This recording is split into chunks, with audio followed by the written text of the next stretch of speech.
पुरुषोत्तम मास आरंभ होने वाला है। आप सबने तैयारी आरंभ कर दी होगी। पुरुषोत्तम मास विशेष रूप से जप, तप, ध्यान, तीर्थ में वास इसके लिए होता है। कहते हैं अधिक मास में किया गया हर एक कार्य अधिक हो जाता है। नरसिंह भगवान की उपासना का ये समय है। ओम नमो भगवते वासुदेवाय, इस मंत्र का स्मरण करना चाहिए। ओम श्री कृष्णाय नमः, इस मंत्र का स्मरण करना चाहिए। ओम श्री नरसिंह देवाय नमः, इस मंत्र का स्मरण करना चाहिए। कृष्णाय वासुदेवाय हरे परमात्मने प्रणत क्लेशनाशाय गोविंदाय नमो नमः, इस मंत्र का स्मरण करना चाहिए।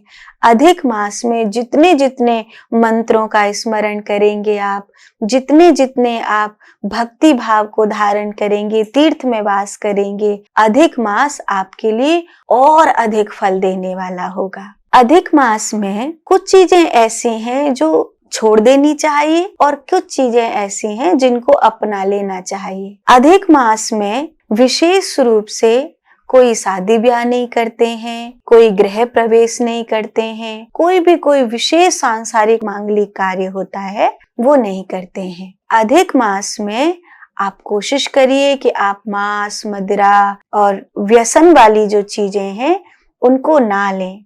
कोशिश करिए कि प्याज लहसुन का भी अधिक मास में त्याग कर दीजिए, कम से कम 1 महीने के लिए छोड़ दीजिए। तीसरा, अधिक मास में कोशिश करिए कि किसी से भी झगड़ा, कलेश, वाद विवाद इन सबको दूर से ही कह दो, भैया अगले महीने देखेंगे, इस महीने रहने दो, इस महीने शांति रखो, ऐसा। चौथा, प्रयास करिए कि इस महीने आप जितना हो सके आलस्य और निद्रा का त्याग करिए। जितना जितना आलस्य और निद्रा का त्याग करेंगे उतना उतना आपको अधिक समय मिलेगा इस अधिक मास में उपासना करने के लिए, भगवान विष्णु की नाम उपासना करने के लिए, तो वो त्याग करिए। और 5वां, विशेष रूप से कोशिश करिए कि इस अधिक मास में घर का निवास ना होकर किसी तीर्थ का निवास हो। अगर घर में भी हैं तो रोज मंदिर जाना हो। ऐसा नहीं हो कि सामान्य जिंदगी चली जा रही है। प्रयास करिए कि अधिक मास में मंदिर जाना या किसी आपके आसपास कोई पवित्र नदी हो तो वहां जाना प्रतिदिन का नियम हो। और अगर तीर्थ में जाने को मिले तब तो ये अवसर छोड़िएगा मत। अधिक मास में दिया जरूर रोज जलाना, तुलसी जी के नीचे या घर के द्वारे पर या अपने घर के मंदिर में एक घी का दिया प्रतिदिन जलाना। अधिक मास में एक नियम बना लेना, कोई भी शास्त्र ले लो, भागवत ले लो, शिव महापुराण ले लो या विष्णु पुराण ले लो, कोई भी एक ग्रंथ ले लो और अधिक मास के प्रथम दिन से आरंभ करना और इस ढंग से पाठ करना कि अधिक मास के अंत तक आप उस ग्रंथ का पाठ पूरा कर लेंगे।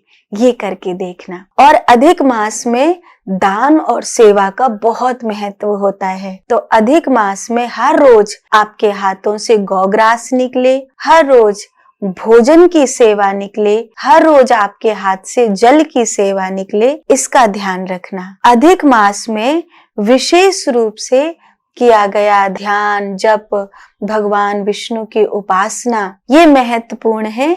तो कोई भी एक मंत्र ले सकते हो और उसकी गिनती सुनिश्चित कर लीजिए कि मैं इतनी गिनती तक इस महीने में जाप करूंगा। तो उस गिनती से उतनी ही माला प्रतिदिन करिए कि आप अधिक मास पूर्ण होने तक वो गिनती पूरी कर लें। जैसे 24,000 मंत्रों का एक पुनश्चरण होता है, 1.25 लाख मंत्रों का एक पुनश्चरण होता है, ऐसे करके पुनश्चरण की गिनती होती है। 3 लाख मंत्र का होता है, 1.25 करोड़ मंत्र का एक पुनश्चरण होता है। पुनश्चरण जो भी करते हैं अधिक मास में जैसे आप कर रहे हैं, तो आप अपने ये जो सूर्य उंगली होती है, जिस उंगली से तिलक लगाया जाता है, ये सबसे छोटी उंगली के पास वाली उंगली अनामिका, इसमें या तो कुसा धारण कर लीजिए या तो कलावा धारण कर लीजिए और जितने जितने समय आप मंत्र जाप करेंगे उतने समय आपकी इस उंगली में कुशा जरूर होनी चाहिए। अगर ये पितरों के लिए है तो प्रथम उंगली में होना चाहिए, अगर ये भगवान के लिए है तो अनामिका में होना चाहिए। ऐसे तो कई लोग कहते हैं कि अगर किसी को कुशा या कलावा संभव नहीं हो तो 24 घंटे के लिए स्वर्ण की कोई अंगूठी आदि भी धारण कर सकते हैं, पर स्वर्ण की अंगूठी से अधिक उत्तम होता है कुशा का